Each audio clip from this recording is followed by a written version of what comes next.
Hola muchachos, buenos días.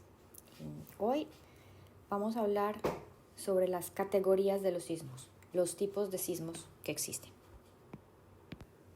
Entonces, tenemos como categoría principal que hay sismos naturales y hay sismos artificiales. ¿Sí? Entre los sismos naturales, como naturales quiero decir que el hombre no tiene ninguna injerencia, el hombre no los puede generar ni los puede manipular. Tenemos los sismos tectónicos, los sismos volcánicos, los sismos por colapso, los sismos por impacto de meteorito y hay algunos otros que les voy a mencionar. Las definiciones de estos sismos se las doy a continuación. Entonces, entre los sismos naturales tenemos principalmente los sismos tectónicos, que son aquellos que son producidos por la interacción de placas o por esfuerzos acumulados dentro de las placas. Recuerden que si tenemos dos placas tectónicas que son adyacentes, estas pueden estar en un límite convergente, pueden estar en un límite divergente, pueden estar en un límite transcurrente, ¿sí? Pero todos los sismos que ocurran aquí en esta interacción, en este límite, los vamos a conocer como sismos interplaca. Mientras que los sismos que ocurran por acá, dentro de la placa, que se generan por esfuerzos internos acumulados dentro de esa placa, que no tiene que ver con la interacción de dos placas, los vamos a conocer como sismos intraplaca. Entonces, los sismos interplaca, que los estoy mostrando en azul, inter quiere decir entre, y se producen por fricción en las zonas de contacto, o sea, en los límites entre placas tectónicas, bien sea porque el límite sea convergente, divergente o transcurrente, pero ocurren en los límites, en las fronteras. Mientras que los sismos intraplaca, intra quiere decir dentro, se produce lejos de los límites, o sea, en la mitad de la placa, y es el resultado de la acumulación de esfuerzos por alguna otra actividad geológica o tectónica. Los sismos interplaca son mucho más comunes y la gran mayoría, más del 85-90% de los sismos a nivel mundial son sismos interplaca. Los sismos intraplaca, que son los que tenemos aquí en el noreste de México y aquí en Tamaulipas, son más escasos, pero aún así siguen siendo numerosos. Incluso en México hubo un sismo intraplaca de magnitud 7.4, 7.5 en 1887 en Sonora. ¿Sí? Entonces, no son tan frecuentes, pero pueden ser igual grandes y devastadores. ¿Sí? Voy a poner por aquí que son menos comunes. Muy bien. Ahora, tenemos también los sismos volcánicos. Los sismos volcánicos son aquellos que acompañan la actividad de un volcán. Se pueden presentar antes de una erupción, durante la erupción, posterior a una erupción, o pueden presentarse simplemente cuando es un volcán activo y su cámara magmática está activa, y eso genera ciertos esfuerzos y ciertos desprendimientos o ciertas deformaciones que me van a generar un movimiento. Entonces, estos sismos volcánicos se dividen en dos, en los volcanotectónicos y en los volcánicos. Los sismos volcanotectónicos son los causados por el material que se rompe, o sea, dentro de un volcán, abajo está su cámara magmática, pues llena de lava, de gases, a unas presiones y temperaturas increíbles, y cuando esta lava o este material está en movimiento, está ascendiendo o está próximo, digamos, a una erupción, empieza a ascender y a generar esfuerzos, y el material que lo rodea empieza a colapsar y a romperse, y son estos pequeños colapsos del material que rodea las cámaras magmáticas los que generan este tipo de sismos, ¿sí? Entonces es por movimientos de los fluidos que se están, digamos, abriendo espacio dentro de las cámaras magmáticas y tratando de liberarse, ¿sí? Son muy comunes previos a una erupción volcánica o posteriores a una erupción volcánica y pueden ser de magnitudes moderadas. Y tenemos los tremores volcánicos. Tremor son estos movimientos pequeñitos y permanentes que acompañan a un volcán activo. No necesariamente implica que vaya a haber una erupción cerca ni nada. Simplemente, digamos, yo le llamo es como cuando los volcanes respiran. Entonces estos pequeños tremores son movimientos pequeñitos, permanentes en el tiempo y son los que hay que monitorear para ver si hay cambios. Cuando ya deja de haber tremores volcánicos y empieza a aumentar la actividad y empezamos a tener ya sismitos volcanotectónicos, ya es cuando los geólogos o los vulcanólogos tienen que empezar a decir, hey, cuidado, el volcán está, digamos, incrementando su actividad. Entonces este tremor volcánico, que es completamente normal cuando hay un volcán activo, es el que hay que estar monitoreando permanentemente para ver si hay cambios en él. Retomando, entonces ya vimos los sismos tectónicos y ya vimos los sismos volcánicos. Vamos por los sismos de colapso y los sismos por impacto de meteorito. Los sismos por colapso, como su nombre lo indica, son los producidos por colapso de terrenos. Entonces tenemos a todos estos derrumbes, aludes, avalanchas, y cuando cae material súbitamente que se desprende de su roca original, de su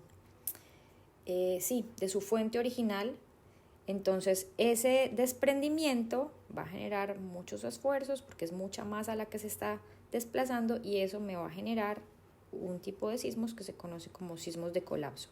Puede haber colapsos en tierra, ¿sí? Cuando hay derrumbes como los que vemos en las carreteras o cuando llueve mucho que colapsan, pero también hay sismos por colapso bajo el agua. También hay cadenas montañosas o formaciones geológicas bajo el agua, y estas también colapsan por gravedad o por otros esfuerzos y también pueden producir este mismo tipo de sismos. Vamos entonces con los sismos por choque de meteorito. Pues es bastante evidente, son los movimientos del terreno que se generan tras el impacto de un meteorito en la superficie terrestre. Es importante saber que pues, los meteoritos no es muy frecuente que impacten, digamos, la Tierra, o más bien es común que impacten, pero usualmente si no llegan a la Tierra en el ángulo correcto, con ciertas características especiales, se desintegran en las capas exteriores de la Tierra. Entonces lo que alcanza a caer a superficie en general son meteoritos pequeñitos que no pueden llegar a generar, digamos, sismos. Cuando hablamos de sismos por choque de meteorito, estamos hablando de los meteoritos grandotes que caen una vez cada chorrocientos mil años, que logran entrar en el ángulo correcto, con muchas condiciones particulares, y alcanza a entrar una masa grande de material del espacio e impacta en la Tierra generando unos cráteres enormes. Y este tipo de impactos, pero tiene que ser un meteorito muy grandote que deje un cráter de kilómetros de diámetro, son los que pueden llegar a generar sismos. No estamos hablando de que meteoritos pequeñitos del tamaño de una piedrita de casa o de una piedrita, no sé, de un par de centímetros o varios centímetros vayan a generar un meteorito. No, estamos hablando ya de impactos muy grandes y que son raros en escalas temporales antropológicas, ¿sí? Ok. Volvemos entonces a nuestra definición original. Ya vimos cuáles son los sismos naturales, los que no, en los que el hombre no tiene ninguna intervención, y ahora vamos a los sismos artificiales, que son los ocasionados por el hombre. Muy bien, entonces los sismos artificiales, pues es fácil de saber cuáles son. Son los ocasionados por el hombre o que se dan a consecuencia o por consecuencia de actividad humana. Tenemos tres tipos principales. Los que se dan por explotación minera o constructiva.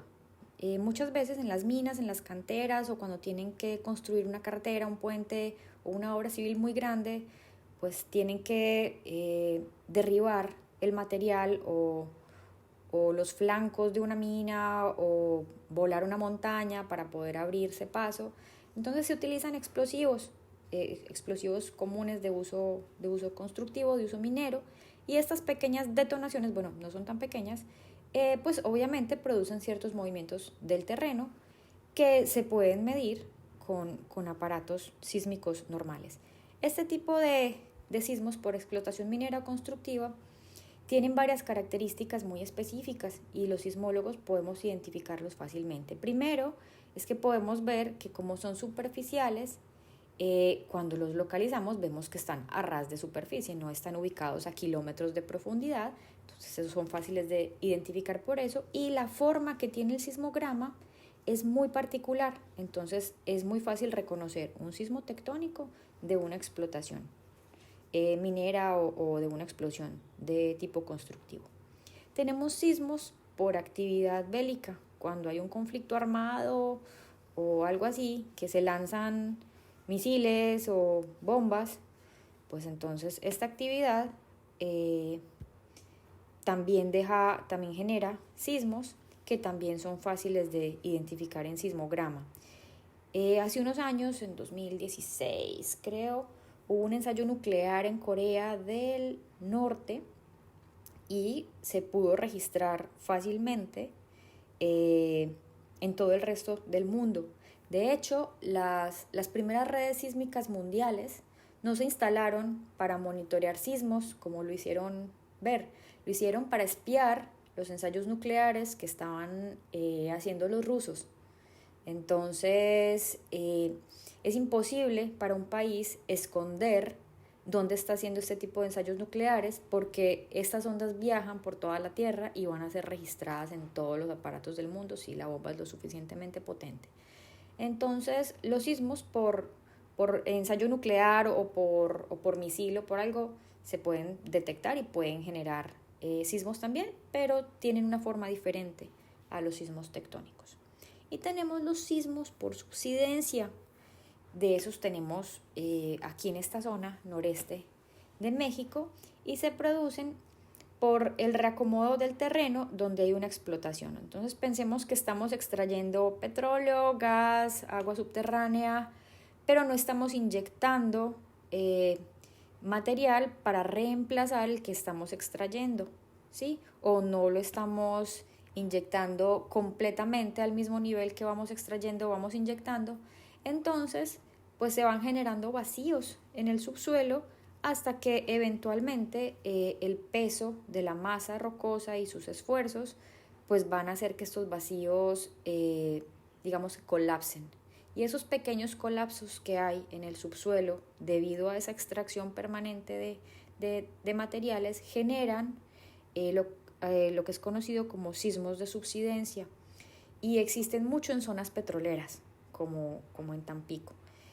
Actualmente pues no hay nadie que los esté monitoreando aquí en la ciudad, pero esperamos que próximamente podamos empezar a mirar cuál es el efecto. Muy bien. Retomando nuestro esquema original, entonces ya tenemos cuáles son los sismos naturales, cuáles son los sismos artificiales. Y aquí tengo unos que los dejo aquí al final. Existe otro tipo de sismicidad, pero como todo en la ciencia, está apenas siendo estudiado, ¿sí? Entonces existe, por ejemplo, algo llamado sismos lentos, que son naturales, y parece que en algunas regiones escasas del mundo, entre ellas Guerrero, el estado de Guerrero, parece que hay una manera en la que el suelo está liberando energía de una manera menos violenta, ¿sí? la va liberando de una manera como más tranquila, y entonces no se acumula tanto, entonces pasan periodos de tiempo mucho más largos entre sismos. Digo, eso en este momento está siendo estudiado, todavía no hay ninguna conclusión al respecto, pero se los tengo que comentar. Entonces se llaman sismos lentos porque parece que es un mecanismo de liberación de energía lenta en el tiempo, no es súbita, entonces no produce este tipo de sismicidad destructiva y violenta que estamos acostumbrados a presenciar o a ver. y que actualmente está siendo estudiada porque es un mecanismo, digamos, relativamente nuevo, que se pudo ver a partir que hay más instrumentos sísmicos, hay redes más densas, entonces ya se pueden monitorear sismos cada vez más pequeñitos, entonces la ciencia va avanzando en este rumbo. Y otros sismos, en este momento también muy reciente, se está estudiando la posibilidad de que periodos intensos de lluvia, como periodos de monzones o de huracanes, hay unos en este momento estudiando en Taiwán, que en ciertos periodos del año que se acumula muchísima agua en muy poco tiempo debido a lluvias, digamos que eso desestabiliza las capas superficiales de la tierra, pues por agua, y se producen deslaves, y estos deslaves a su vez producen sismos, sí, sismos por colapso. O digamos que hay un desbalance en los esfuerzos por la cantidad de agua que cae en un periodo muy corto de tiempo. Pero estos sismos son tan escasos y están siendo estudiados de manera tan reciente que todavía no están categorizados específicamente. Todavía, les digo, están siendo estudiados. Entonces, voy a terminar la clase acá y nos vemos después, muchachos. Muchas gracias.